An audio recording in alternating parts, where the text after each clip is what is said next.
বিধানসভা নির্বাচনের প্রাক্কালে বিজেপির দলীয় ব্যানার ছেঁড়ার অভিযোগ উঠল তৃণমূল আশ্রিত দুষ্কৃতীদের বিরুদ্ধে। সোমবার বিকেলে তপন বিধানসভার অন্তর্গত বালুরঘাট পৌরসভার চক ভৃগু এলাকায় তপন বিধানসভার বিজেপি প্রার্থী বুধরাই টুডুর নির্বাচনী ব্যানার ছেঁড়া নজরে আসে।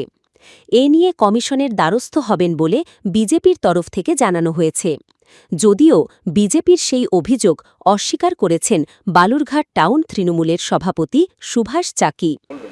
প্রথমত এটা একদম অসত্য, কারণ বিজেপি পার্টিটাই অসত্যের উপর দাঁড়িয়ে ভারতবর্ষে রাজত্ব করছে এবং মিথ্যা প্রচার করে।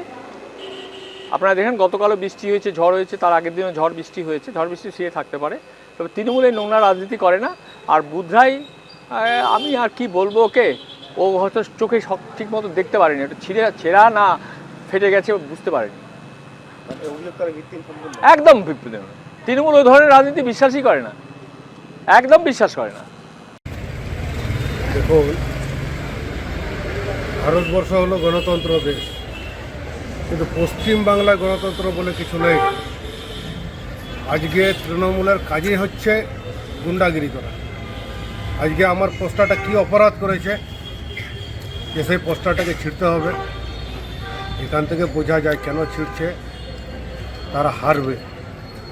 শুধু সময়ের অপেক্ষায় আজকে পশ্চিমবাংলা, আজকে মমতা ব্যানার্জি যে তৃণমূল কংগ্রেস, তারা ভয় পেয়ে গেছে, তারা হারবে, তার জন্য তারা গুন্ডাগিরি করছে।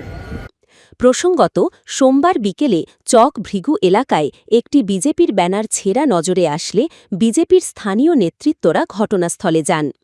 নির্বাচনে পেরে উঠবে না জেনে এমন ঘটনা ঘটানো হচ্ছে বলেই বিজেপির তরফ থেকে অভিযোগ করা হয়েছে।